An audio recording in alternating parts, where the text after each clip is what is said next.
Welcome back to A Hill with a View. My name is Moshe Hill, and this week we got a heavy topic. It's a tough week. It's been a tough weekend. It should have been a joyous week and weekend leading into Hanukkah, which is a great holiday, a wonderful holiday, and it's just been really, really tough for the past weekend ever since what happened in Australia. So we're going to get into that. Just make sure to like and subscribe and share the podcast. Let people know what's going on, because honestly, the best way to fight all this stuff in a small way is to share information and to grow the community. Any community can be a part of. You're not alone. No one's alone in this. This is now becoming a global issue. And that's really what the topic is today, which is, are we in the middle of a global intifada right now? Did the third intifada begin, and it's a global intifada?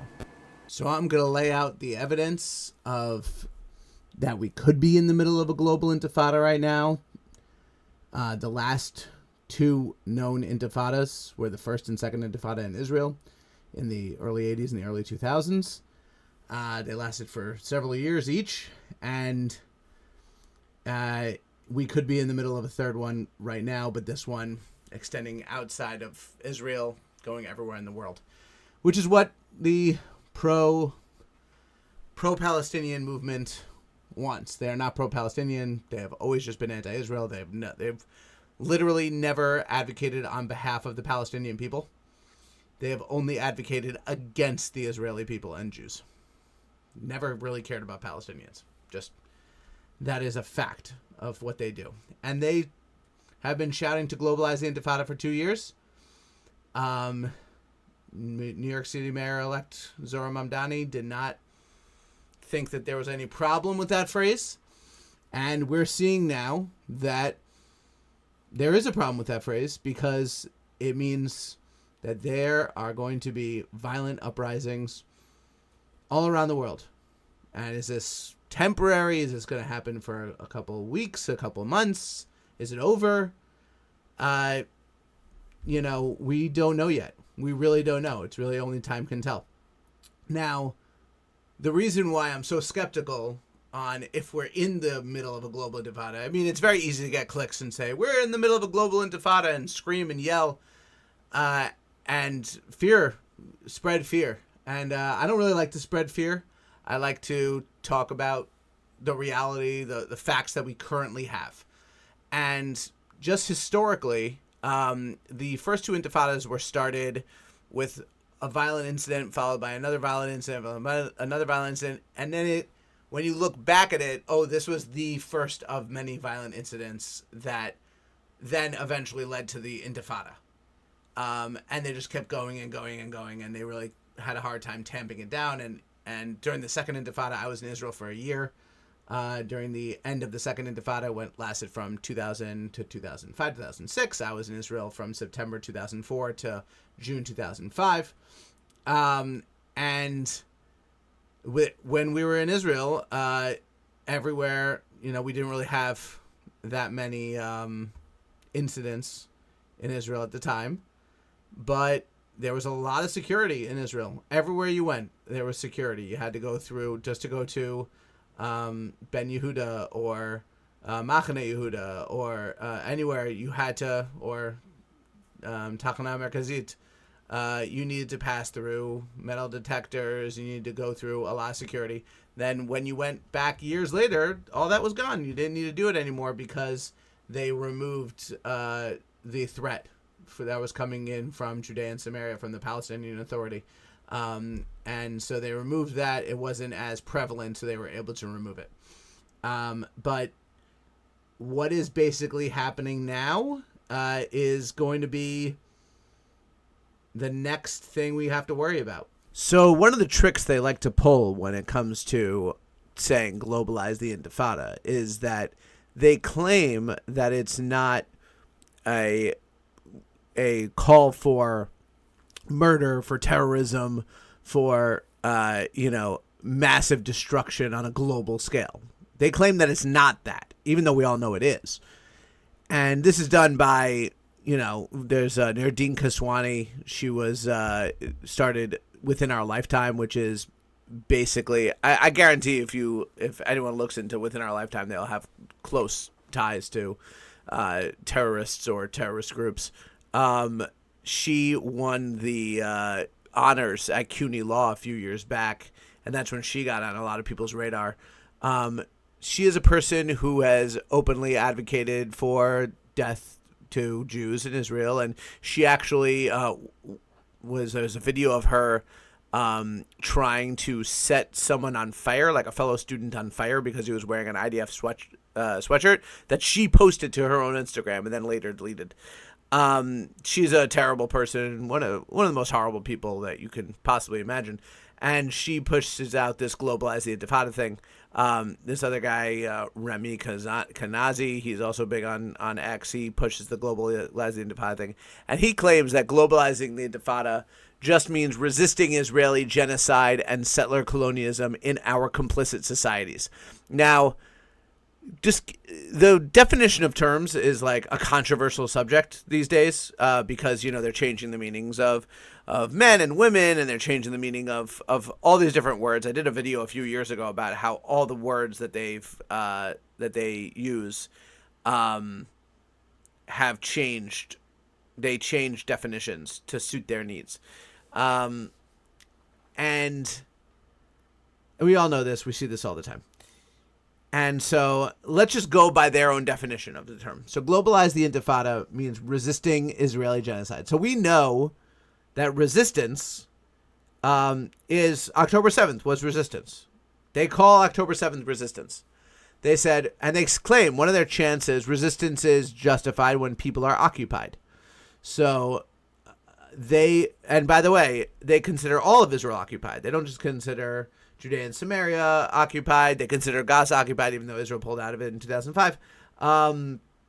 They consider all of Israel occupied territory. So resistance is justified. October 7th is resistance, so you can do whatever you want. Anything they did on October 7th. Go in, burn people's houses down, rape, murder, kill babies, go into the New Nova Music Festival, shoot people, kidnap, doesn't matter. All that's resistance.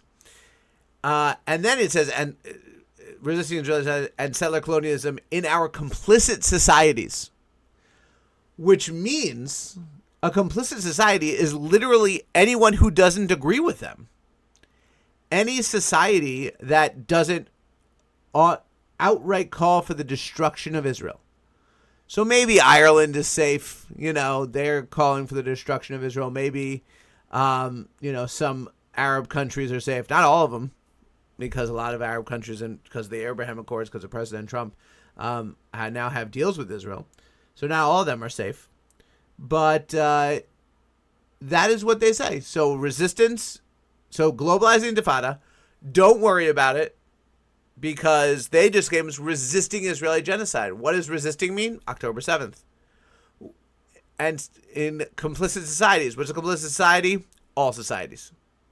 So October 7th style attacks in all societies is what globalizing the Intifada is.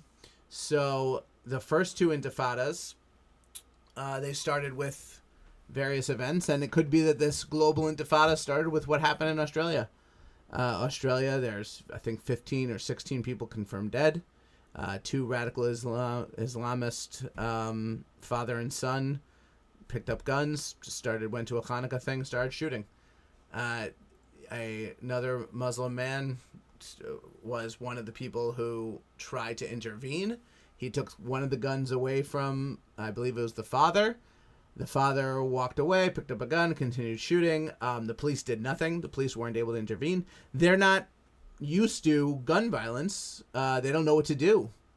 Because Australia has basically disarmed itself, and the cops did not know what to do in this case. And I think that a lot of countries are unprepared for what may be coming. So I know Italy is unprepared. Italy is being shut down right now because of the anti-Israel mob is really shutting Italy down. There's a lot of terror attacks that have been foiled recently. So let's just go through what happened besides Australia. This is just a brief list that I found online of what's been going on.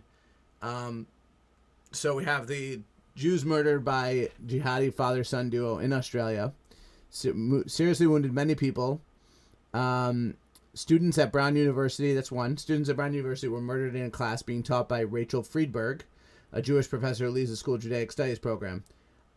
We don't know who the suspect on that was. The person wasn't been caught yet. So we don't know if that's part of a pattern of radical Islamist terrorism, hunting down Jews on behalf of the Palestinian cause, which would be part of this global intifada.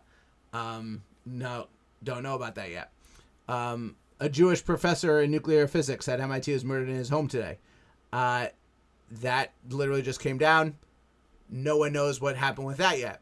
Was that the same guy who shot up a school in Brown? The guy is at large. We know that he shouted 2 words that they are confirming. He shouted 2 words when he went to shoot up Brown University, and no one knows what those 2 words are. There is a speculation that the 2 words were Allahu Akbar. No one knows. Nothing's been confirmed. So let's just leave it at that. There's speculation that was it. I don't think the police would tell you if it was.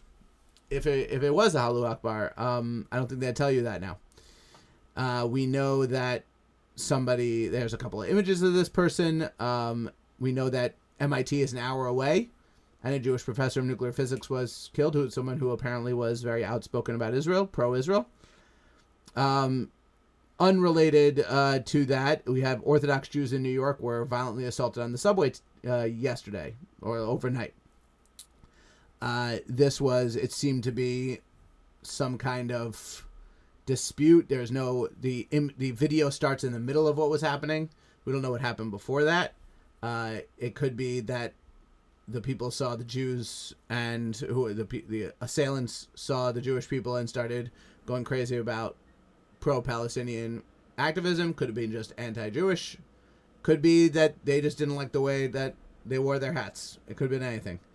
Violent Palestinian protesters disrupted a peaceful Hanukkah celebration in Amsterdam. Dozens were arrested after police had to physically surround families celebrating the holiday to protect them. A Jewish family in California had their home hit by gunfire because they had Hanukkah decorations up. One of the criminals shouted, "Free Palestine." So, an Islamic terror attack had been foiled in Poland at a Christmas market. An Islamic terrorist attack had been foiled in Germany at a Christmas market. A Palestinian terrorist attack was foiled in California. That is referring to this Turtle Island Liberation Front. They are radical leftists who were planning on bombing, I think, 5 locations on New Year's Eve on behalf of Indians in America, Native American Indians in America, and of course Palestine. They're like, oh, because everything's the same. So if we're going to talk about Native Americans and Indians in the United States, we're also going to talk about Palestine. If we're going to talk about Black Lives Matter, we're also going to talk about Palestine. If we're going to talk about communism, we're also going to talk about Palestine. Like, they always throw it in there. Because of climate change, we're also going to talk about Palestine. Talk about LGBTQ issues, we're also going to talk about Palestine. The leftists just throw Palestine in there, in every single thing they do. So, yeah, it could be included.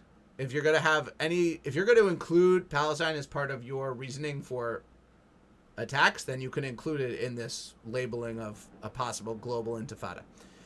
France has canceled its New Year's Eve celebrations because of terrorist threat level. Canada's Integrated Terrorism Assessment Center has said that a terrorist attack in Canada is now a realistic possibility. So, this is the worst it's been around the world since the ISIS attacks in 2012 to 2015 during the second Obama administration. He called ISIS the JV team, and they proceeded to attack every 2 months in Western countries. And a lot of ISIS-affiliated attacks were happening. And we're essentially going to have that happen now. I mean, I hope not. I hope countries get wise to what to do in the face of these attacks and how to, respond. Some countries, like Australia, have no idea how to respond. They don't know what to do. There's Australian members of their parliament who are saying, well, diversity is still our strength. Diversity is our strength. It's not. Diversity has never been the strength. Diversity for diversity's sake. Diversity of skin color. Diversity of, having diverse opinions is a strong way to grow. But just saying diversity, diversity, diversity, it never helped anything. And Australia opened itself up to massive Muslim migration for years and years and years. So just so you know, like, this thing in Australia, it is not out of nowhere. There is ever since October 7th, this has been boiling until it exploded this past week on December 14th. So just a short list of anti-Semitic incidents in Australia since October 7th. On October 8th, 2023, hundreds gathered at the Sydney Opera House and chanted, "Gas the Jews, F the Jews, F Israel," all this kind of stuff. In December of 2023, multiple bomb threats were made to several synagogues across Australia. In May of 25th of 2024, Australia's largest Jewish school is graffitied with hate speech in Melbourne. According to that's what it says in this list. I'm assuming that means swastikas and other such F the Jews, F Israel graffiti. Same thing October 13th, anti-Semitic graffiti sprayed on a Jewish bakery in Sydney. October 17th, a brewery was torched after being mistaken for a Jewish-owned kosher deli, and 3 days later, they torched the deli. That's October 2024. November 2024, cars are set on fire and buildings vandalized in a predominantly Jewish neighborhood in Sydney. December 6th, Adas Israel Synagogue is torched in Melbourne in a terrorist arson attack. That's December 6th of 2024. This year, that was all just last year. This year, January 7th, 2025, a man threatens worshippers at Chabad North Shore Synagogue in Sydney. January 10th, 2025, Alawa Synagogue in Sydney is vandalized with swastikas. January 11th, 2025, attempted arson and vandalism in Newtown Synagogue in Sydney. January 11th, 2025, January 21st, 2025, Jewish Child Care Center in Sydney is set on fire and vandalized. February 12th, 2025, 2 nurses in a Sydney hospital are suspended after proudly declaring on TikTok that they would murder their Jewish patients. Yeah, I remember when that one went viral. July 4th, 2025, 20 people attending a Shabbat dinner in East Melbourne Synagogue are targeted in an arson attack. And then December 14th, 2025, 2 gunmen opened fire. So, this is what the global intifada looks like. You have attacks. Now, there's going to be different kinds of attacks that happen, because not everyone has the stomach to actually pick up a gun and shoot Jews. But people will do what they can to show solidarity with the cause. So one thing people will do, we have in Amsterdam, the hundreds of mass Islamists are trying to attack Jews. So here's some of the video, if you could see it. This is E.L. Jacobi reporting. Breaking: hundreds of mass Islamists are trying to attack Jews attending a Hanukkah celebration at Concert Hall in Amsterdam. A Jewish person was stabbed in Crown Heights tonight in an unprovoked attack. The attacker allegedly said, "F these Jews," and stated that it would be okay if the Holocaust happened today. This is Yaakov Berman. It says, at Chabad Lubavitch. Public relations at Chabad Lubavitch HQ. This is what we're dealing with.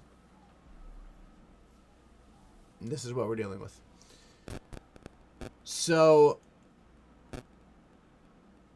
it's not all bad news, because at least we have President Trump in the White House making some moves to ensure that, at the very least, we could try to not import more people who want to destroy America and destroy Jews in America. So Trump bans Palestinians from entering the U.S., part of sweeping travel restrictions. So President Trump, so reading from the Daily Wire, Trump expands travel ban to include Palestinians and others amid wave of global terror attacks. So President Trump, this is Jenny Tare from the Daily Wire reporting, Donald Trump expanded his travel ban to include 5 additional countries following a wave of terror attacks across the globe. Trump applied travel restrictions to Afghanistan, Myanmar, Chad, the Republic of Congo, Equatorial Guinea, and Eritrea, Haiti, Iran, Libya, Somalia, Sudan, and Yemen, and heightened restrictions on visitors from Burundi, Cuba, Laos, Sierra Leone, Togo, Turkmenistan, and Venezuela in June. He expanded the ban Tuesday to include Burkina Faso, Mali, Niger, South Sudan, and Syria, according to the White House. Travelers with documents from the Palestinian Authority will also be banned from entry. So that's a great way that the Daily Wire put that, because Palestine is not a country. It's not a country, and it's not going to be a country anytime soon. And I've been saying this for years. You want Israel to recognize you as a country? You've created... The Palestinians Liberation Organization was created in 1964 and has had 61 years of just violence against Israel. So let's have 61 years of peace, and then you can have a country. The United States must exercise this is from the President Trump in his proclamation. The United States must exercise extreme vigilance during the visa issuance and immigration process to identify, prior to their admission or entry in the United States, foreign nationals who intend to harm Americans or our national interest. Continuing, the United States government must ensure that admitted aliens do not intend to threaten its citizens, undermine or destabilize its culture, government, institutions, or founding principles, or advocates for aid or support designated for terrorist or other threats to our national security. Thank you, President Trump. Thank you, President Trump. This is long overdue. So here's a reaction from Palestinian Congresswoman Rashida Tlaib, Congresswoman for Palestine. She's definitely not a Congresswoman for America or Michigan, where she says she is. So she reacted to Trump's expansion of the 19-country travel ban, saying, "This administration's racist cruelty knows no limits, expanding their travel ban to include even more African and Muslim-majority countries, even Palestinians fleeing a genocide. Trump and Stephen Miller won't be satisfied until our country has the demographics of a Klan rally." Okay, so many ways to break this down. Racist cruelty knows no limits. I don't know what's racist about this. I guess if you just include any race, if you just lump every single race together, non-white race, and just if you're going to include everything in that case, then you're just going to call people racist. You're just going to call people racist. Like, nobody really cares about that. So the interesting thing is, first of all, of course, she's going to call what happens in Gaza a genocide, even though it's not a genocide. Everyone knows it's not a genocide. Everyone who claims it is a genocide is either too dumb to know what a genocide is or is lying about what a genocide is. Those are the only two options. She is lying. She's not too dumb. She knows.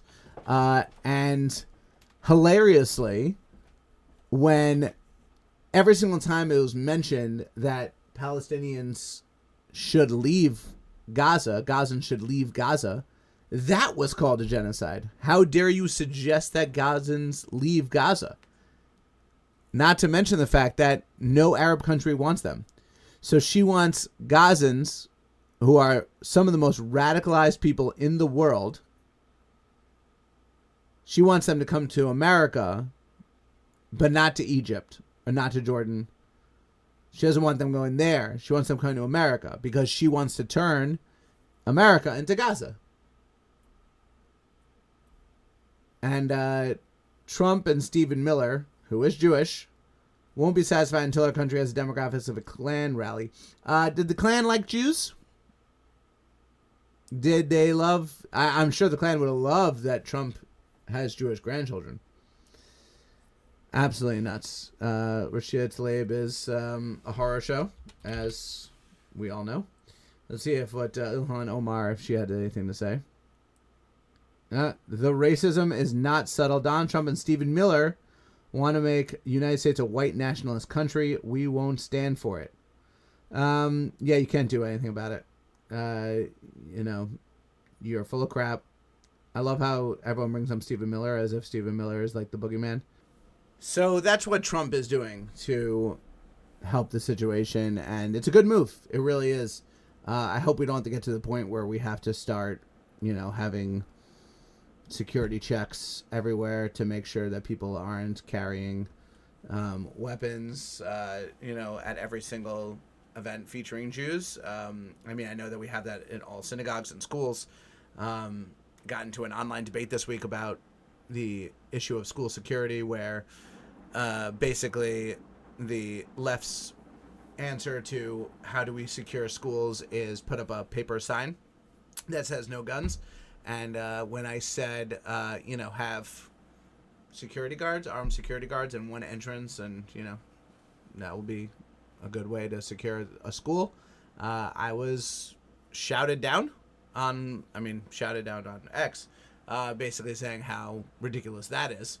It's just common sense, but common sense is not so common these days.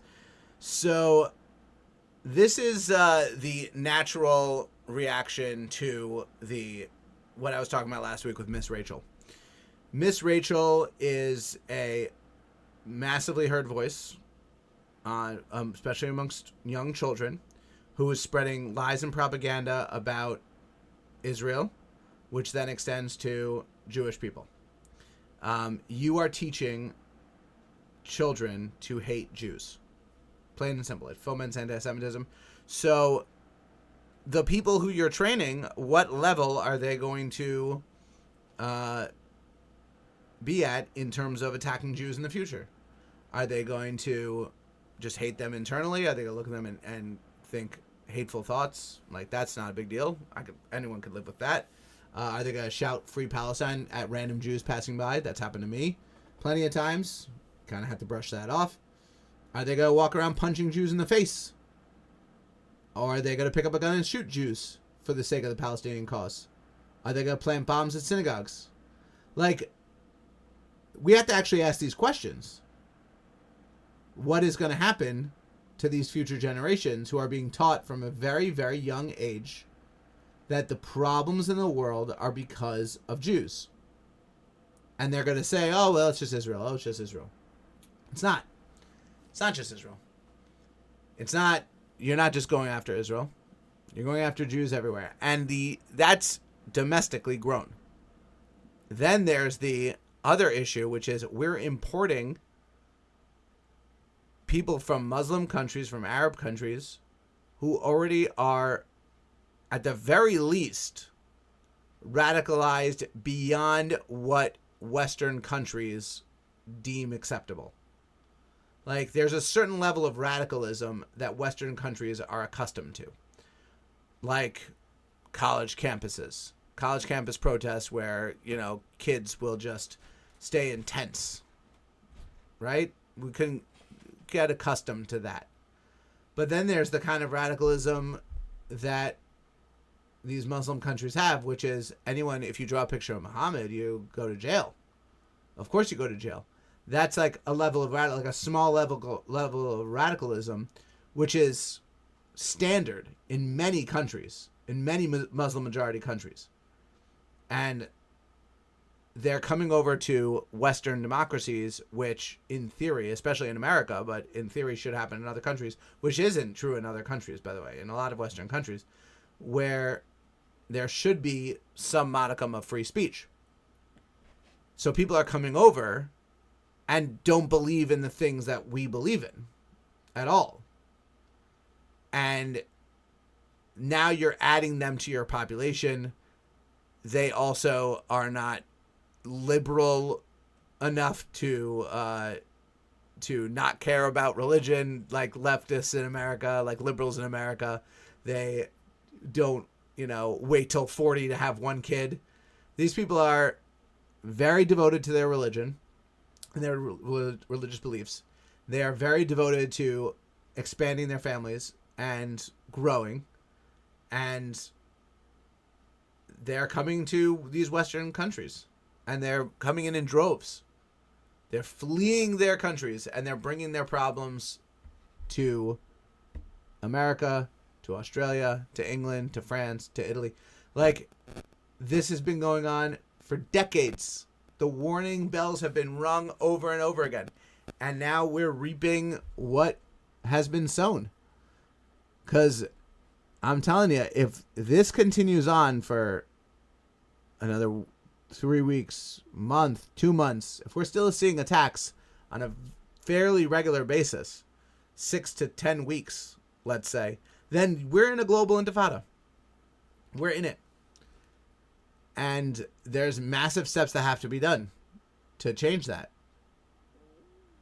I would love to say anyone who's not a citizen of that country they live in, ship them back.